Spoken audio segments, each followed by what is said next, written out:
29 जुलाई 1987 भारत और श्रीलंका के बीच में एक ऐतिहासिक समझौता हुआ। उम्मीद थी कि हथियार डालने के बाद लिट्टे और सरकार के बीच में स्थायी शांति आएगी, लेकिन ये शुरुआत थी एक लंबी उलझन की। भारत को एक ऐसा करारा सबक मिला जो कि आगे के मिशन में हमारे बहुत ज्यादा काम आया। इसको भारत की एक हार की तरह पूरे विश्व में देखा गया और इसको भारत का वियतनाम वॉर कहा गया। आज इसी चीज के बारे में हम पूरी तरह से डिस्कशन करेंगे।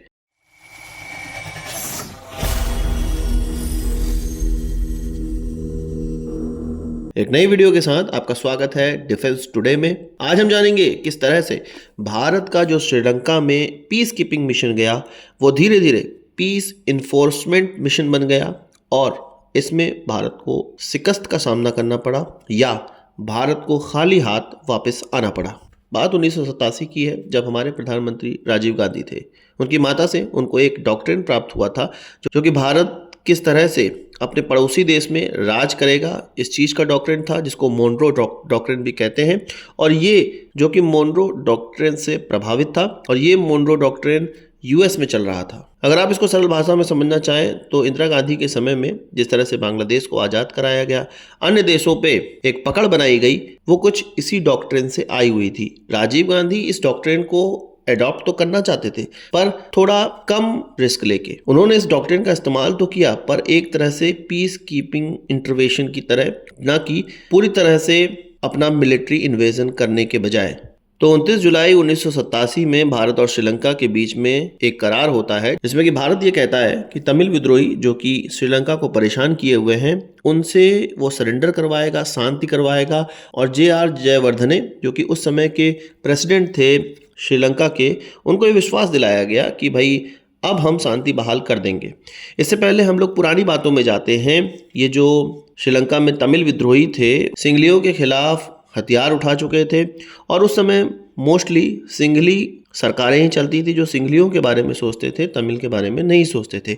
अब इंदिरा गांधी के समय में वोट बैंक की राजनीति की वजह से, तमिलों का साथ देने की वजह से तमिल विद्रोहियों का भी साथ इंदिरा गांधी को देना पड़ा और वो खुशी खुशी देती थी। इवन कहा तो ये जाता है कि जाफना से लेके तमिलनाडु तक डायरेक्ट बोट्स वगैरह चलती थी और बहुत से ऐसे लोग जो कि उत्तरी श्रीलंका में रहते थे वो तमिलनाडु जाते रहते थे और तमिलनाडु से उत्तरी श्रीलंका आते रहते थे। तमिलनाडु के अंदर बहुत से ऐसे स्पाई थे जिनका डायरेक्ट कांटेक्ट श्रीलंका के उत्तरी भाग से था जहां पर एलटीटीई था। इवन ये भी कहा जाता है कि प्रभाकरन को तमिलनाडु की पुलिस ने गिरफ्तार भी किया था एक हत्याकांड में, पर बाद में उनको छोड़ दिया गया और ये माना गया कि इंदिरा गांधी के कहने पे उनको छोड़ा गया क्योंकि वो चाहती थी कि श्रीलंका में भी एक पकड़ बनी रहे। पर राजीव गांधी ऐसा नहीं चाहते थे। वो कह रहे थे कि भाई श्रीलंका के द्वारा जो तमिलों के साथ किया जा रहा है उससे भारत के अंदर रिफ्यूजी क्राइसिस आ गया है। तमिल और श्रीलंका की सिंघली गवर्नमेंट के बीच में एक करार होना चाहिए, एक शांति समझौता होना चाहिए जिसकी शुरुआत हम करेंगे, भारत करेगा। भारत का पीस कीपिंग मिशन करेगा, भारत का पीस कीपिंग फोर्सेस करेगी। अब जब भारत ने अपनी पीस कीपिंग फोर्सेस वहां पर उतारी, कुछ तमिल विद्रोहियों ने तो हथियार डाल दिए पर एलटीटीई की तरफ से हथियार नहीं डाले गए और ये इस कारण से हुआ। इसके पीछे एक घटना है जिसमें कि 17 एलटीटीई के आतंकियों को कस्टडी में मार दिया गया था और ये कहा गया था कि ये इंडियन पीस कीपिंग फोर्सेस के कहने पे श्रीलंका ने किया और इससे एलटीटीई खिन्न हो गया। उसके बाद उसने भारत के पीस कीपिंग मिशन फोर्सेस के खिलाफ हथियार उठा लिए, श्रीलंका के खिलाफ हथियार उठा लिए। बातचीत का कोई माहौल अब फिर रहा नहीं। अब जब उन्होंने हथियार उठा लिए, श्रीलंका को भारत जवान दे चुका था, तो भारत ने भी हथियार उठाए और पीस कीपिंग मिशन के बजाय पीस इन्फोर्समेंट मिशन की तरह ये पूरा का पूरा प्लान बदल गया। अब यहाँ पर बात यह है कि ऐसा किसी ने सोचा नहीं था कि हथियार वहाँ पे उठाने पड़ेंगे और इतने बड़े पैमाने पे हथियार उठाने पड़ेंगे। तो हमारी जो तैयारियाँ थी वो उसके हिसाब से थी नहीं। उस समय के तत्कालीन जो हमारे फौज के जनरल थे, चीफ थे, वो काफ़ी कैपेबल थे।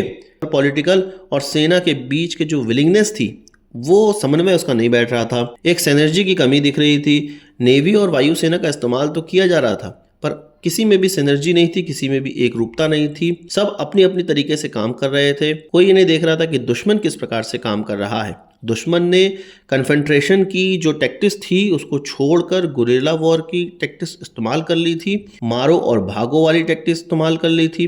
पर भारत और भारतीय फोर्सेस अपने पुराने टैक्टिक्स पे ही थी, अपनी कन्फ्रंटेशन वाली टैक्टिक्स पे ही थी कि सामने से हमें वार करना है और युद्ध को जीतना है, जो कि भारत के पक्ष में नहीं पड़ी, भारत के बहुत ज़्यादा उल्टी पड़ी।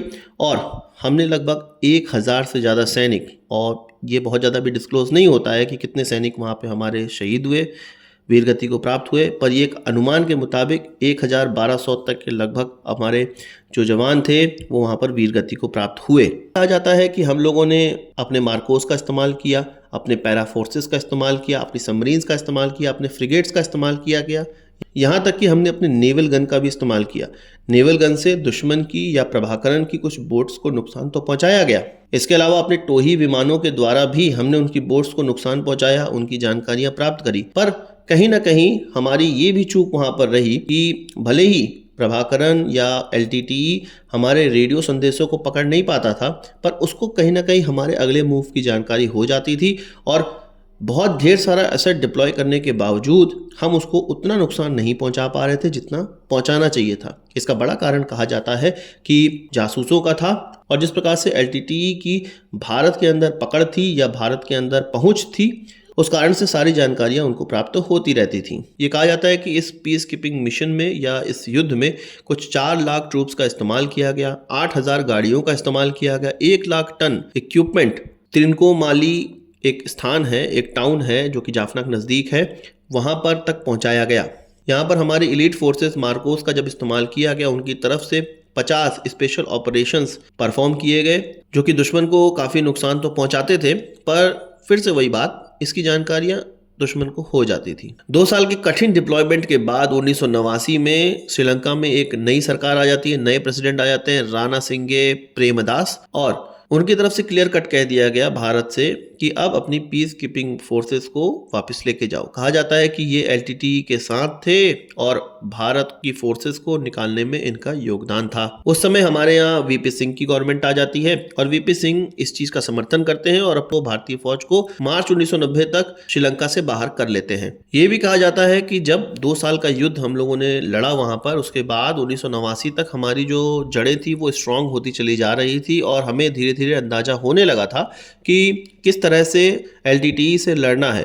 पर उनकी गवर्नमेंट चेंज हुई और उसने LTTE का साथ दिया, भारत को बाहर निकाल दिया। इस पीस कीपिंग मिशन का एक बहुत बड़ा आउटकम ये हुआ कि हमें अब कहीं पर भी इस तरह से टांग नहीं अड़ानी है, ये कंक्लूजन निकला। साथ ही साथ अगर ऑपरेशनल प्रिपेयर्डनेस नहीं है तो इस तरह से कहीं भी हमें अपना डिप्लॉयमेंट नहीं करना है। और क्योंकि भारत श्रीलंका में नाकामयाब रहा था, कोई आउटकम नहीं निकला था, हमारे लोगों की जान चली गई थी, हमें बहुत ही मॉनेटरी लॉस हुआ था, इसको इंटरनेशनली एक इंडिया का वियतनाम युद्ध कहा जाने लगा, और इंटरनेशनली इसको केस स्टडी की तरह पढ़ाया भी जाता है। जिस तरह से अमेरिकन मिलिट्री वियतनाम वॉर में इन्वॉल्व हुई, परेशान हुई, बाहर निकली, भारत भी ठीक उसी प्रकार से श्रीलंका के अंदर इन्वॉल्व हुआ, परेशान हुआ और बाहर निकला। पर भारत को इससे बहुत बड़े बड़े सबक मिले।